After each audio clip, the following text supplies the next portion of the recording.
Hi, I'm Mio. Nice to see you again. How are you going?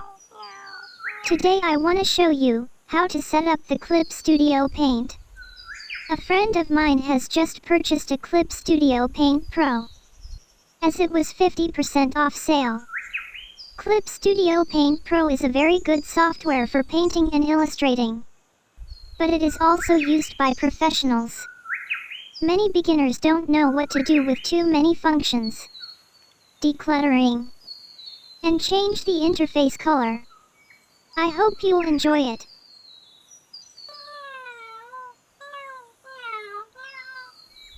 Let's start Clip Studio Paint from here. Next, click on the new canvas icon and OK for A4 paper. I will show you more about how to set a paper in the next video. Here you are. It's ready for painting. Now let's introduce the palettes. This is the Subtool palette. It contains a variety of pens and brushes. The Tool Properties palette. To change the functions of the pen or brush. Brush Size palette. At the bottom is the Color palette. To pick up the colors. The Navigator and Layer Properties palette. And at the bottom is the Layers palette. To put many layers when drawing.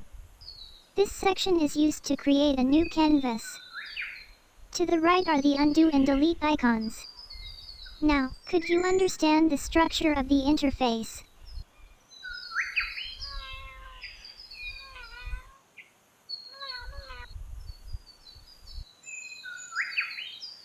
From now, I'll boldly discard the functions that I don't usually use. There are 6 functions in the color wheel. Click on the icon at the top of the palette to reveal them. The contents of the color palette can be moved freely. Color slider, color set, intermediate color, approximate color, color history, color wheel. If you don't use something regularly, throw it away. I'll talk about how to put them back later. Of the 6, I'll discard all the rest except for the color history and color wheel. Then put back the remaining 2. Simply place back those 2 in the highlighted area.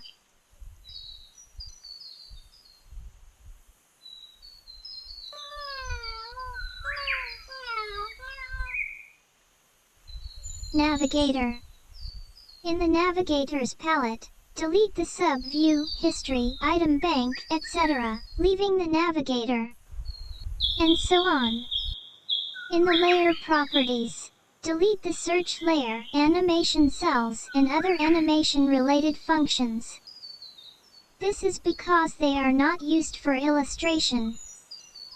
It's much cleaner now, isn't it?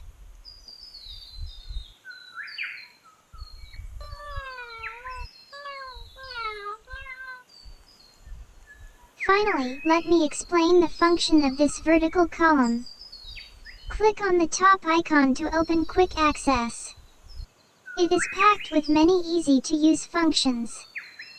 Beginners don't need it for now, so it's fine if you just remember where it is. The icon just below it contains various kinds of materials. Color pattern, background, monochromatic pattern, manga material, effect line, image material, 3D material, human pose.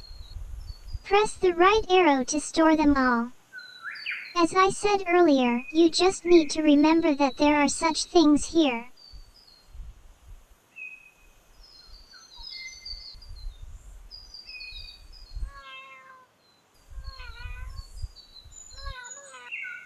Some of you must be wondering if it's okay to delete everything. It's okay. Please open the window key above. Then find the function you just deleted and click on it to restore it.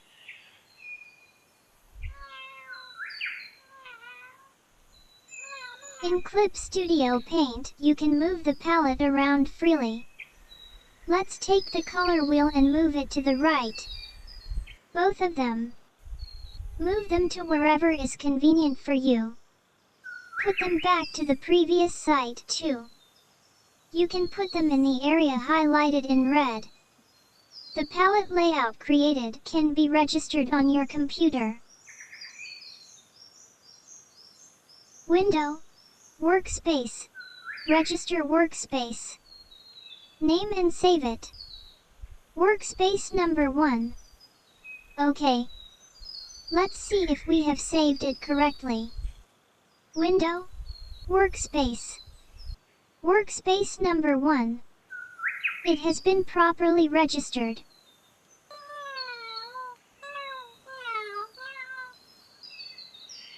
The palettes can be moved freely left, right, up, and down, in a way that is easy to use. Try moving the entire palette of tools to the right. When you see a vertical red bar, drop it there. Move the brush size palette to the left. Now try moving it down.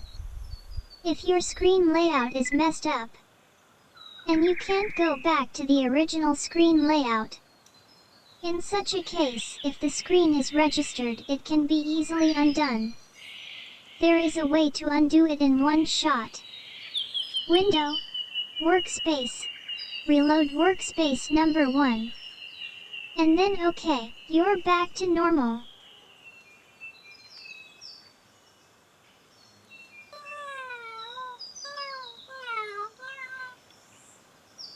When you watch YouTube, you may see Clip Studio Paint with a different color interface.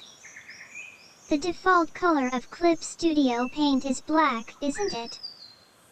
But have you ever wanted to make the colors brighter? You can. File, Preferences, Interface, Interface Color. You can choose between dark color and light color. Touch Adjust Density to make it lighter or darker. Finally, press OK.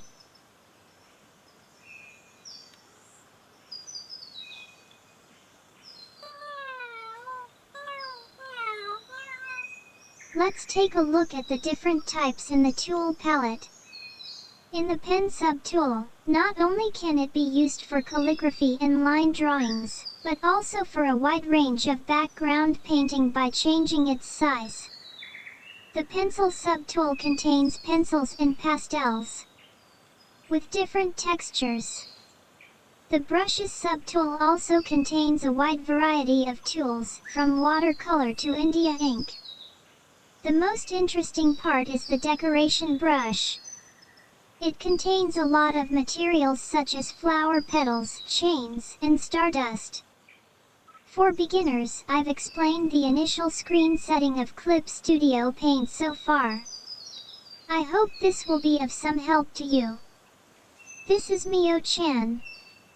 I'll see you soon.